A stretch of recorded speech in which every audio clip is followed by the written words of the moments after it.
Hello YouTube, this is my second video and I'm here to tell you why you should trust me as a Game of Thrones expert. And also to let you know this channel, it's going to start out as a Thrones blog, but after we'll also talk about Avengers Endgame, probably do an episode on that, and then as Thrones ends, we'll be doing episodes on the summer movies: Godzilla King of the Monsters, John Wick 3, Toy Story 4, all the good stuff. Once Upon a Time in Hollywood, Quentin Tarantino's next one. That's what I'm most excited for personally. So, we got a good lineup of summer movies coming up. That was just barely scratching the surface, by the way. Go ahead and check out, or go ahead and Google and see all the other movies that are coming out this summer.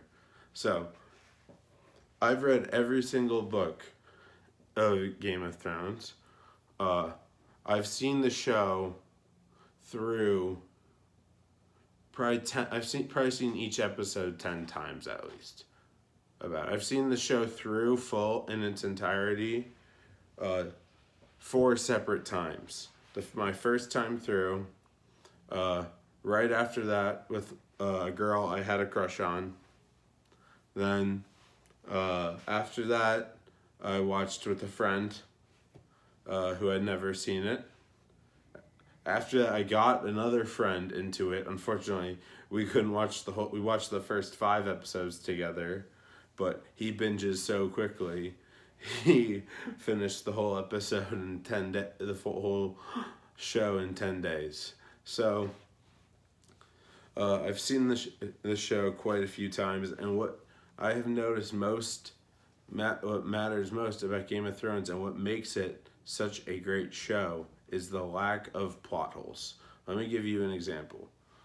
Every single scene in Game of Thrones comes back and to play in some way. Season 1 came back huge, as I meant in the first episode, and I believe in the second episode, as I mentioned in my first video. Now, the best example of when they lack plot holes was the obvious one. Season 7, Episode 6, Beyond the Wall. Now, this episode got leaked before it came out, I remember. I didn't watch it, the leaked one, but a close friend of mine did. And he claimed I told him not to tell me anything about the episode at all because, again, as I've said, I don't like to know anything at all. No trailers, nothing. And the one thing he said to me was not even that it was my favorite episode ever. And to be honest, I think it's one of the worst episodes ever, in my opinion. Beyond the Wall is directed by Alan Taylor. Alan Taylor directed Thor 2, by the way, and not much else. He doesn't have a lot of great credentials. So he shouldn't have been the one doing that episode in the first place.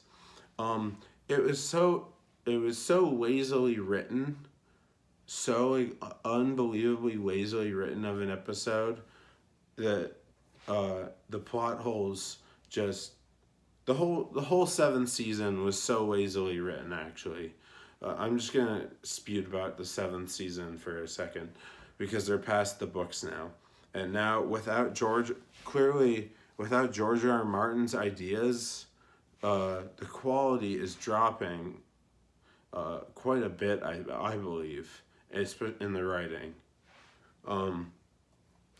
So season 6 I thought was great, but that still included a lot from the book. Arya is blind in the book.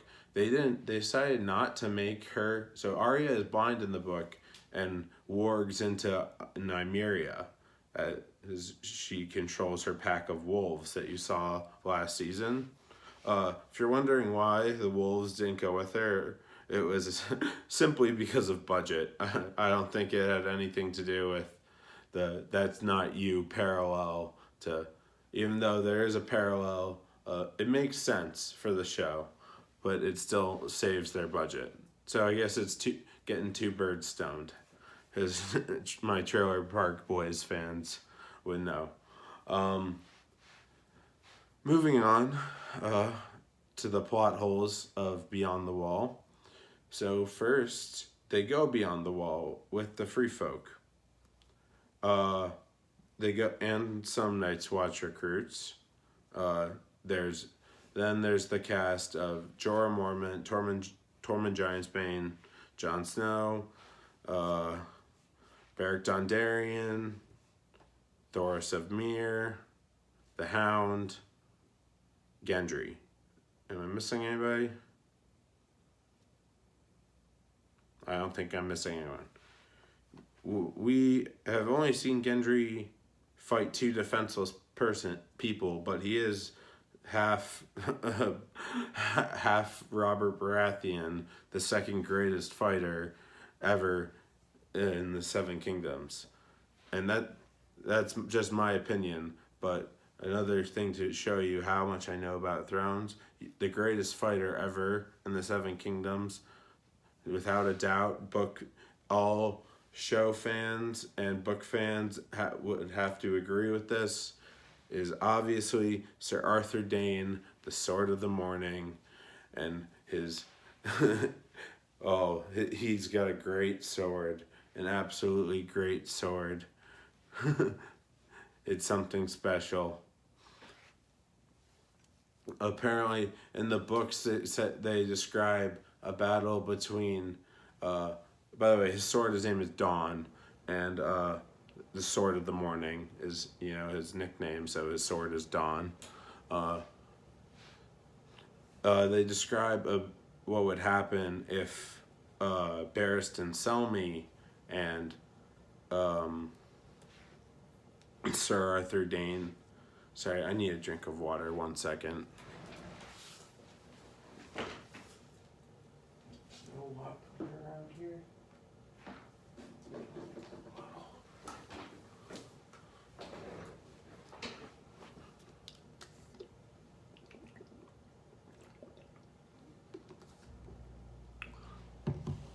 So, Barristan Selmy and Sir Arthur Dayne, they described what happened in the battle between them. By the way, if you don't remember about how good Sir Barristan was as a fighter in his prime, you only see him get to cut down those, I think it was 10 unsullied, maybe 12 to 1 ratio, in his old age. In the books, Sir Barristan Selmy is actually the hand of the Queen to Daenerys, and they're currently under siege by the Slavers, back from season 6, the ships. So Daenerys is gone, and Barristan Selmy. There have been a few chapters leaked of the Winds of Winter, and Barristan Selmy is hand of the Queen. He's in charge, but is got some plans in place to defeat the Slavers. So, moving on from those characters, just trying to think of a little more book knowledge to prove to you guys how much I know. Let's get into props. So you've seen my goblet, my Weirwood Tree goblet. This was my goblet from last year.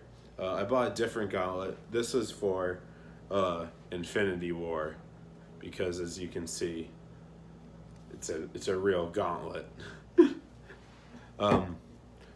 So like I said, this channel is not just a Thrones blog. We are going to be discussing other movies and TV shows, especially Watchmen, the TV show. If you don't know this, after after Game of Thrones ends, they were expecting Westworld to be their flagship program. But if you saw Westworld second season, you would understand why they no longer believe that. So, their flagship program is going to be Watchmen. They're going to create another universe like Game of Thrones, even though, if you don't know that Watchmen it might be considered a comic book, but it's a graphic novel, a very, very, very long, serious graphic novel. The movie So the movie has 4 different cuts. It's on Netflix now. Don't watch it. Do not go watch that the Netflix cut. Don't even watch the theatrical cut. If you're gonna watch the Watchmen movie, you have to watch the director's cut. I'm dead serious about that. Okay, so moving on to props. The Lannister hat. I got that.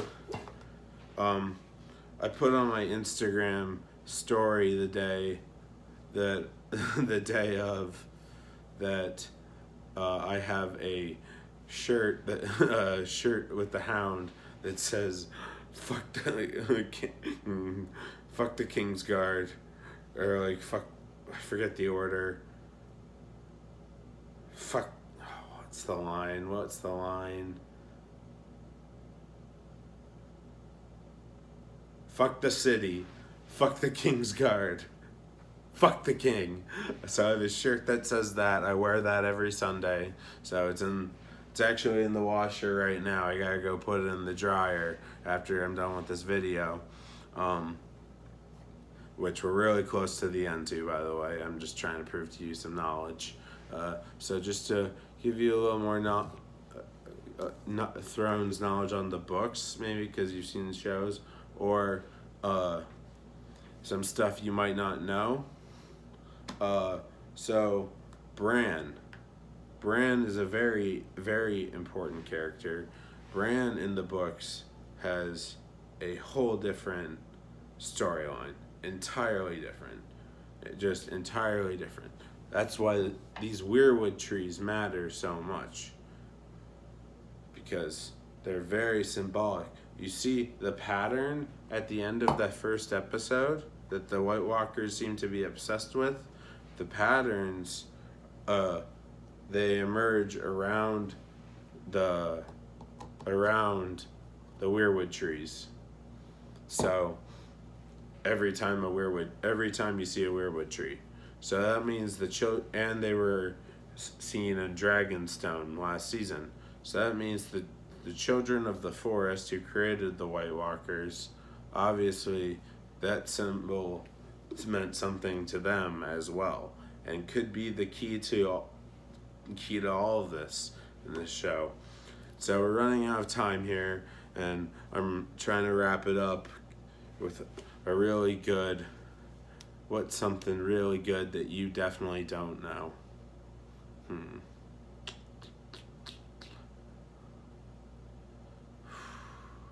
A prediction that you don't know. Oh, Daenerys will leave Winterfell at this season. Samwell Tarly will. Jon Snow will. Or this isn't something you don't know, but this is a prediction that I didn't make in my last video, but I'm predicting it right now. Jon Snow is going to tell Daenerys.